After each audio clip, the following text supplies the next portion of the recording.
자, 여호수아 3장에 요단강 기적을 주신 7가지 목적이 있다 했습니다. 자, 첫 번째 목적, 여호수아 4장 24절 상반절, 이것은 23절 보세요. 주 너희 하나님께서 우리가 지나갈 때까지 홍해를 우리 앞에서 마르게 하신 것 같이 주 너희 하나님께서 너희가 건널 때까지 요르단의 물들을 너희 앞에서 마르게 하셨나니.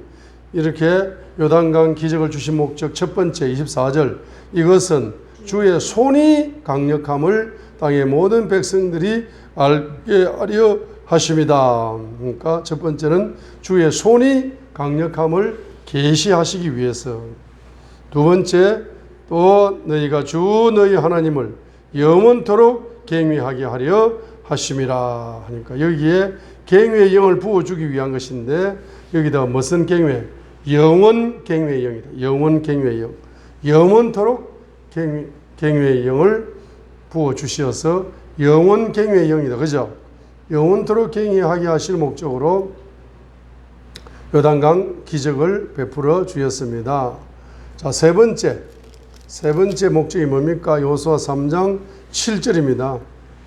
주께서 여호수아에 이르시되 이날 내가 온 이스라엘 눈앞에서 너를 크게 만들기 시작하여 내가 모세와 함께 있던 것 같이 너와 함께 할 것을 그들이 알게 하려 함이라 했습니다.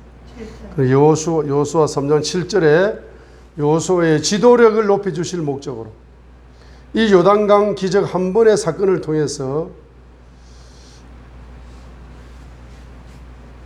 여호수아의 지도력이 3장 7절이죠. 4장 14절 보세요. 이 한 번의 기적 사건을 통해서 4장 14절 평생도록 그 지도력을 보장받는다. 보장해 주십니다.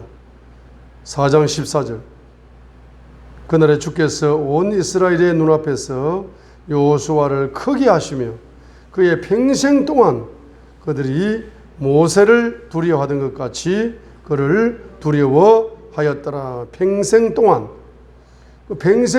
한 번의 기적 사건을 통하여 평생 동안 여호수아의 지도력이 모세의 지도력처럼 인정을 받고 보장을 받는 이와 같은 기적의 역사가 열린 것입니다. 그러자 평생도록. 자, 그 다음에 이제 여호수아 3장 7절 하반절에 보세요. 네 번째는 요단강 기적을 주신 네 번째 목적은 7절 하반절이죠. 내가 모세와 함께 하던 것 같이 너와 함께 할 것을 그들이 알게 하리라 했습니다. 모세와 함께 하신 하나님이 누구와 함께 한다? 7절 하반절 여호수아와 함께 한다. 자, 함께 한다는 것을 알릴 목적으로 요단강 기적 사건이 일어난 겁니다. 네 번째죠. 함께 한다. 모세와 함께 하신 것처럼 여호수아와 하나님이 함께 한다. 이것을 알릴 목적으로 요단강 기적을 주신 것이죠. 그 다음에 다섯 번째가 3장 10절이죠. 3장 10절.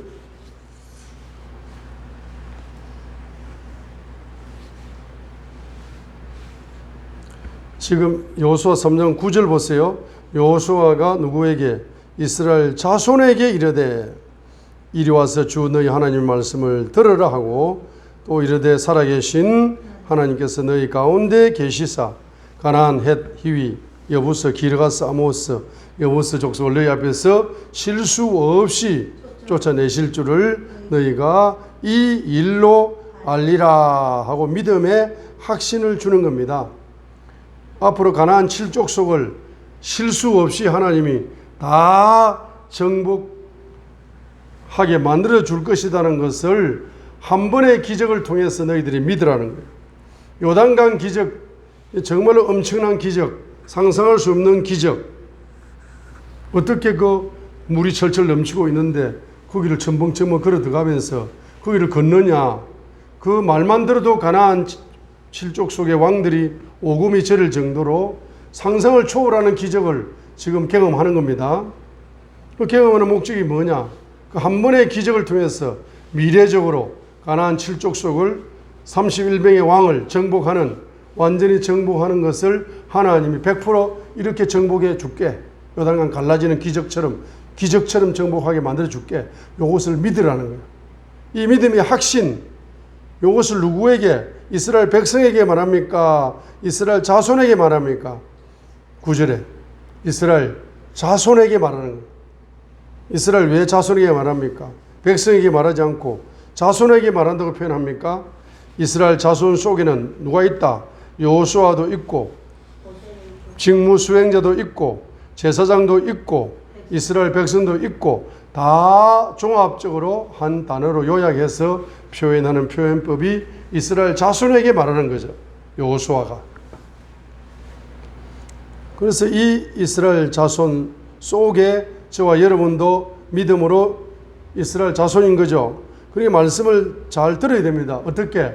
하나님이 어떤 하나님이다. 하나님이 이러한 기적을 베풀어 주시는 건 살아계신 하나님이기 때문이고, 두 번째, 너희 가운데 역사하시는 하나님이기 때문에. 9절에 10절에 보면은 살아계신 하나님이시기 때문에 요단강 기적, 한 번의 기적을 보여주시면서 현재 미래적으로 가나안 땅을 정복하는 모든 기적이 다 포함된 거라. 그 한 번의 기적 속에 살아계신 하나님이기 때문이고, 너희 속에 역사하시는, 너희를 위하여 거룩한 전쟁을 앞서 행하시는 분이시기 때문에 한 번의 기적을 통해서 나머지 미래적인 기적은 다 포함되어 있다는 것을 뭐해라? 믿으라 이 말입니다. 믿으라. 이렇게 하나님이 아름다운 교회를 주셨습니다. 이 교회를 주신 기적이라, 이 교회를 주신 한 기적을 통해 가지고 하나님이 뭘 만들어준다?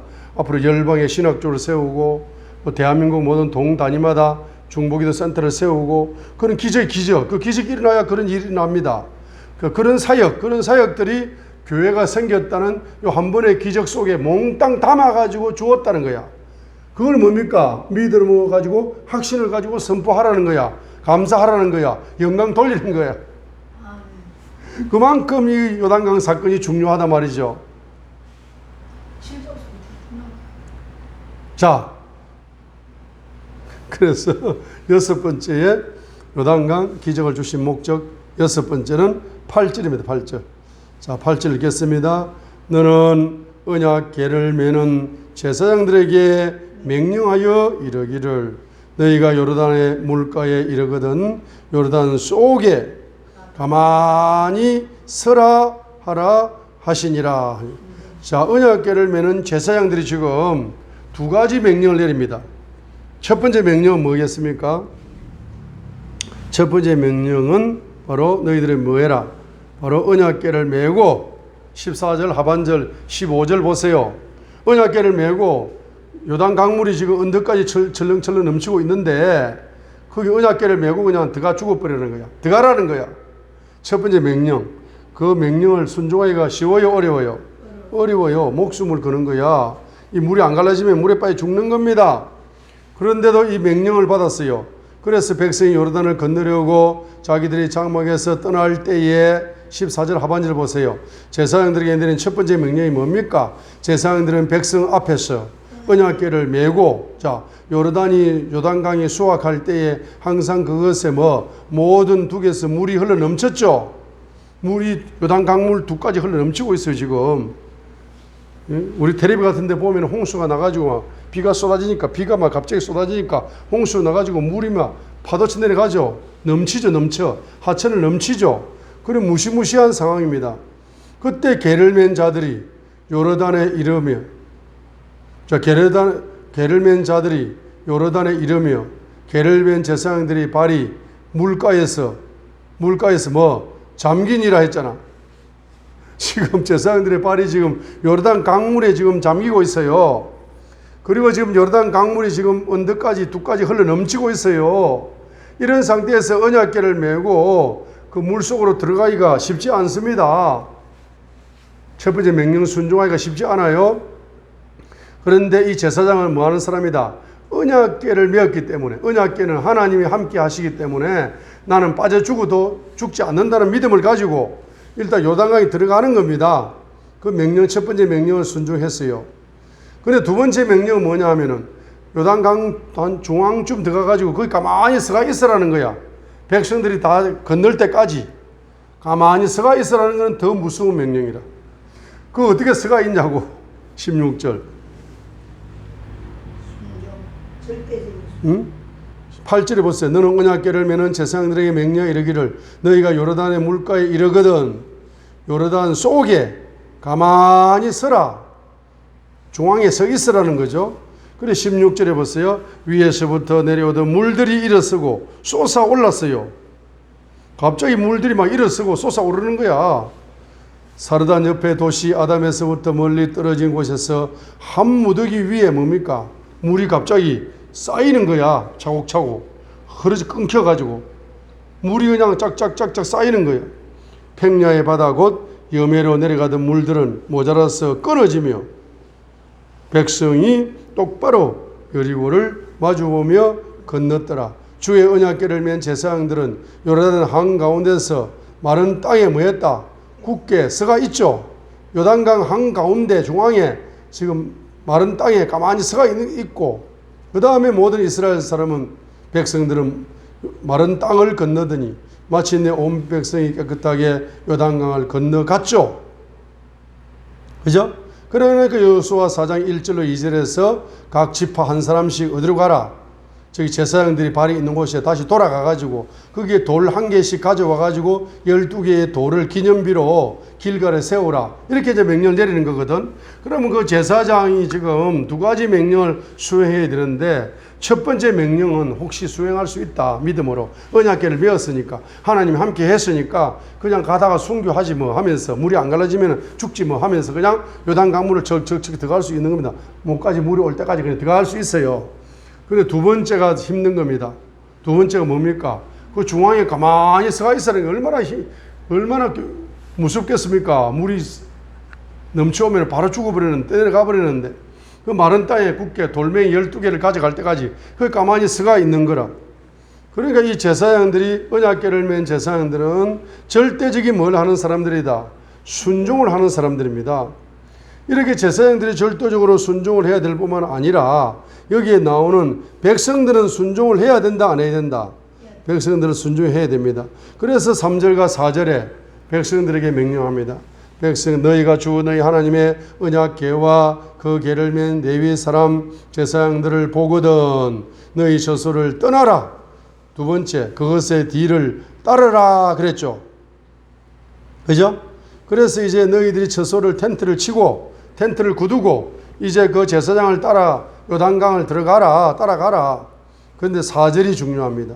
그러나 너희와 그 궤 사이에 거리를 재어서 2,000규빗쯤 되게 하고 그것에 가까이 가지 말라.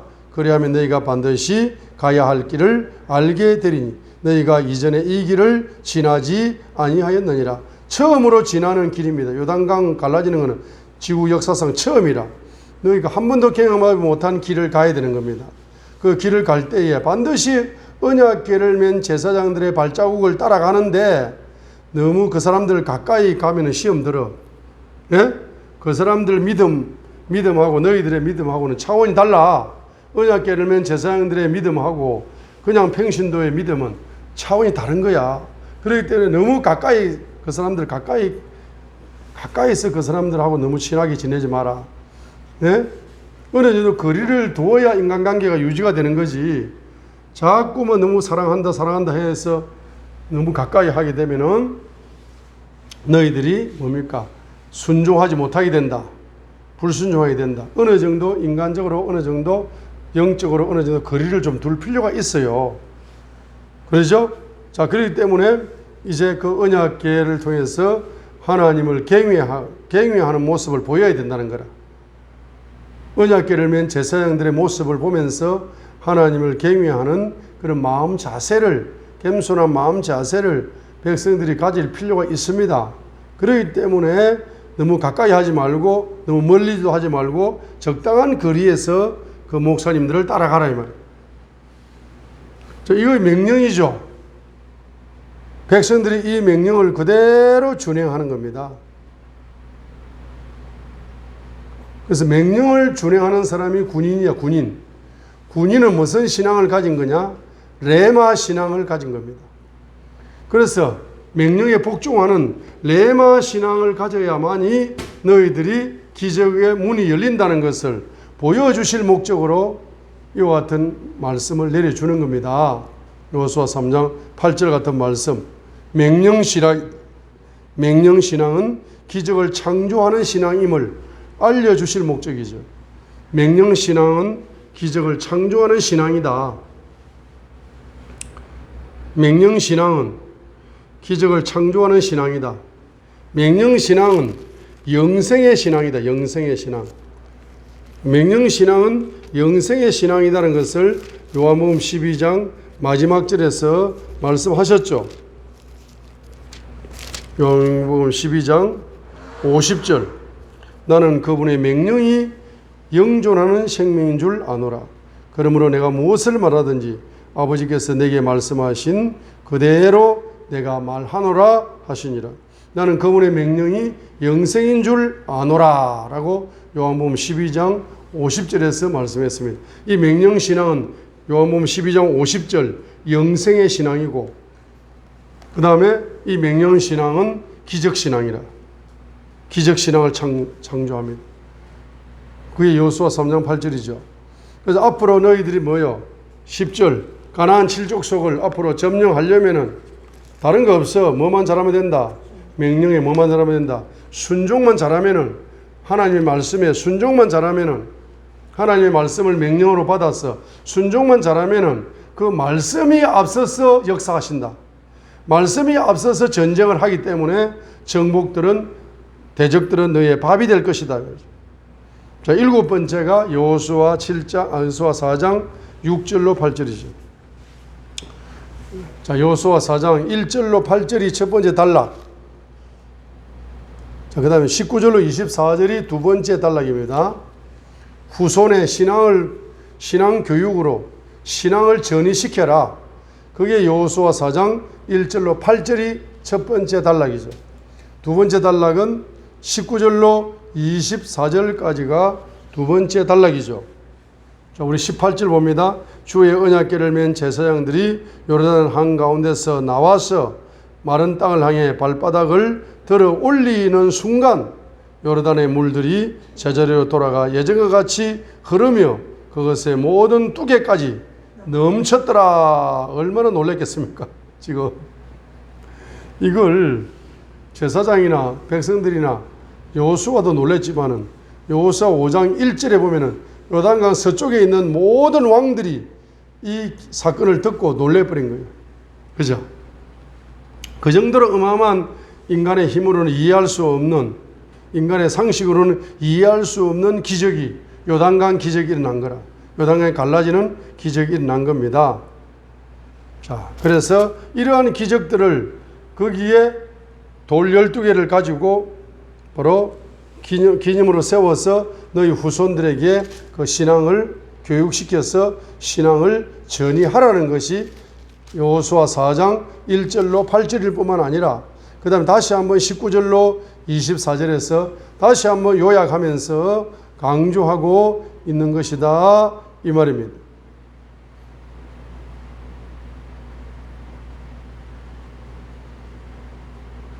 그래서 요단강 기적을 주신 목적이 있는 겁니다. 자, 우리가 주님께서 기적을 보여주면은 기적을 보여주는 목적이 있겠죠.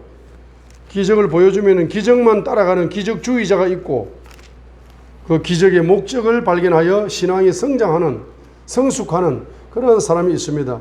결론 드리겠습니다. 요한복음 20장 30절, 요한복음 20장 30절로 31절 보겠습니다.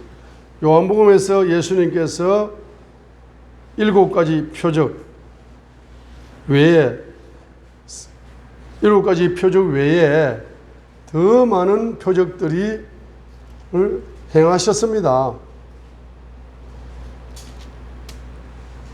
요한복음 20장 30절 진실로 예수님께서 자기 제자들 앞에서 이 책에 기록되지 않은 다른 표적들도 많이 행하셨습니다. 21장 25절처럼 행하셨어요. 21장 25절 예수님께서 행하신 다른 이적 표적이 많으므로 만일 그것들을 낱낱이 기록한다면 심지어 이 세상이라도 기록된 책들을 담지 못할 줄 정도로 많은 표적과 이적과 기적을 행하셨어. 예수님께서. 그런데 그걸 다 기록하자면 이 지구촌이 도서관이 돼도 넘쳐나 버려요. 그렇기 때문에 요약을 해가지고 사도 요한이 성령의 조명을 따라서 핵심적인 거 7가지 표적만 기록을 했을 뿐입니다. 얼마나 표적이 많습니까? 그 표적을 주신 목적이 뭡니까? 31절입니다. 31절. 요한복음 20장 31절. 이것들을 기록하면 첫 번째, 예수님께서 하나님의 아들 그리스도이심을 너희가 믿게 함이고, 두 번째, 믿고 그분의 이름을 통해 생명을 얻게 하려 함이고, 세 번째, 그러면 문자적으로는 두 번째 목적밖에 없죠. 첫 번째 목적은 예수님께서 하나님의 아들이심을 믿어라. 이 표적을 보고 믿어라. 두 번째, 이 표적을 보고 예수님의 이름을 통해서 생명을 얻어라. 육체가 배이 낳는 표적도 중요하고 귀신이 뽑혀나가는 표적도 중요하지만 그게 목적이 아니고 네 영혼의 문제, 생명의 문제, 생명을 얻어라. 생명을 얻어라. 생명을 얻게 하실 목적인 거라. 그 다음에 또 세 번째 목적.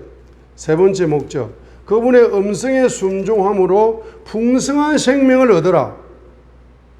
요한복음 10장 10절. 네 번째 목적. 그분의 말씀을 명령으로 받아 영원한 생명을 얻어라.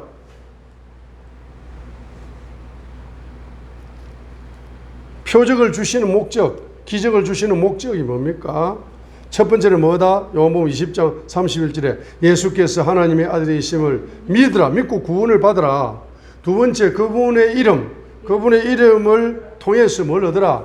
생명을 얻으라는 거야. 그 다음에 세 번째가 뭡니까? 그분의 음성에, 목자의 음성에 순종을 함으로 풍성한 생명을 얻으라. 요한복음 10장 10절 하반절. 풍성한 생명을 얻으라. 네 번째, 그분의 말씀을 온전히 순종함으로 영원한 생명을 얻으라. 요한복음 12장 마지막 절. 요한복음 12장 마지막 절. 50절. 요한복음 12장 50절입니다. 그러니까 표적을 주신 우리 예수님 이름으로 병든 자에게 손을 얹으면 병이 낫고, 예수님 이름으로 귀신을 축사하면 귀신이 떠나가고, 축사사역, 질병이 치유되는 사역, 이런 사역 표적으로 귀신이 뽑혀나가는 표적, 병자 고침받는 표적, 기적, 이런 걸 부어줍니다. 또 경제적인 기적 중에 어떤 기적? 한 번 복을 받았는데 평생 먹고 살고 평생 성교하고 평생 구제하고도 100조 이상이 남았다. 한 번 하나님 물질적인 복을 한 번 딱 일생에 한 번 부어주셨어. 근데 그게 평생 기적으로 바뀌었다. 경제 기적으로. 그게 여호수아 4장 14절을 적용할 수 있겠죠. 여호수아 4장 14절을 적용할 수가 있습니다. 그죠? 한 번 요단강 기적으로 여호수아의 지도력이 평생을 보장받죠. 한 번 경제적인 기적으로 평생을 보장받게 해 주십시오. 여호수아 4장 14절처럼 일생 동안, 평생 동안. 여호수아 4장 14절. 자, 이런 기적을 주시는 목적이 뭡니까? 첫 번째는 예수께서 하나님의 아들이심을 믿어라. 믿으면 뭘 받습니까? 구원을 받는 거라. 그죠? 두 번째는 그 이름을 믿고 뭘 얻어라? 생명을 얻어라. 세 번째는 뭡니까? 그분의 음성에 순종함으로 뭘 얻어라? 풍성한 생명을 얻어라. 풍성한 생명. 그 다음에 그분의 음성을 듣고 절대적으로 순종함으로써 뭘 얻어라? 영원한 생명. 영원한 생명을 얻으라 했습니다. 자, 그래서 우리가 여기 보세요. 생명을 얻는 거. 자, 보세요. 이거는 뭡니까? 생명을 얻는 거. 생명을 얻는 거는 십자가에 예수님이 하나님의 아들이시고 십자가에 보혈을 흘려가지고 그 피를 믿음으로 말미암아서 뭘 얻는다? 자, 믿음으로 말미암아서 생명을 얻어라. 생명을 얻어라. 믿음을 말미암아 구원을 받으라. 구원을 받으라. 구원을 받으라. 자, 그 다음에 성령으로 말미암아 자, 구원을 받고 뭐래라? 생명을 얻으라 이 말이에요. 생명을 얻으라. 그런데 이제 뭐죠? 자, 뭡니까? 요한복음 10장 10절에 그분의 이름을 통해 그분의 음성을 듣고 뭐하라? 순종을 해가지고 뭘 얻으라? 풍성한 뭘 얻으라? 생명을 얻으라 이 말. 생명을 얻으라. 그 다음에 또 뭐해라? 요한복음 12장 50절에 그분의 말씀을 절대적으로 사랑해가지고 절대적 순종, 절대적 사랑을 해가지고 영원한 생명을 얻으라. 영생을 얻으라 했습니다. 요게 뭡니까? 주님의 보혈로 구원을 받는 칭의를 받으라. 그리고 주님께 순종함으로 뭡니까? 거룩하게 성화롭게 성화되어 가라. 그리고 뭡니까? 바로 영화롭게 되라 이 말이거든. 신학적으로 말하면은. 그래서 이제 그냥 뭐 표적을 안 보고 기적을 안 보고 믿는 믿음이 더 큰 믿음이다라고 도마에게 예수님이 말씀하셨죠. 자, 그렇지만 우리가 보통 사람들은 기적을 보고 표적을 보고 믿음을 가질 가능성이 높습니다. 그죠? 자, 그리하여 여호수아 이제 3장의 말씀 요단강 기적을 주신 7가지 목적을 잘 말씀으로 새기셔서 특별히 한 번의 기적으로 평생을 보장받게 하옵소서. 한 번의 기도 응답으로 평생을 축복을 보장받게 하옵소서. 이런 기도 제목을 또 우리가 말씀에서 발견할 수가 있습니다.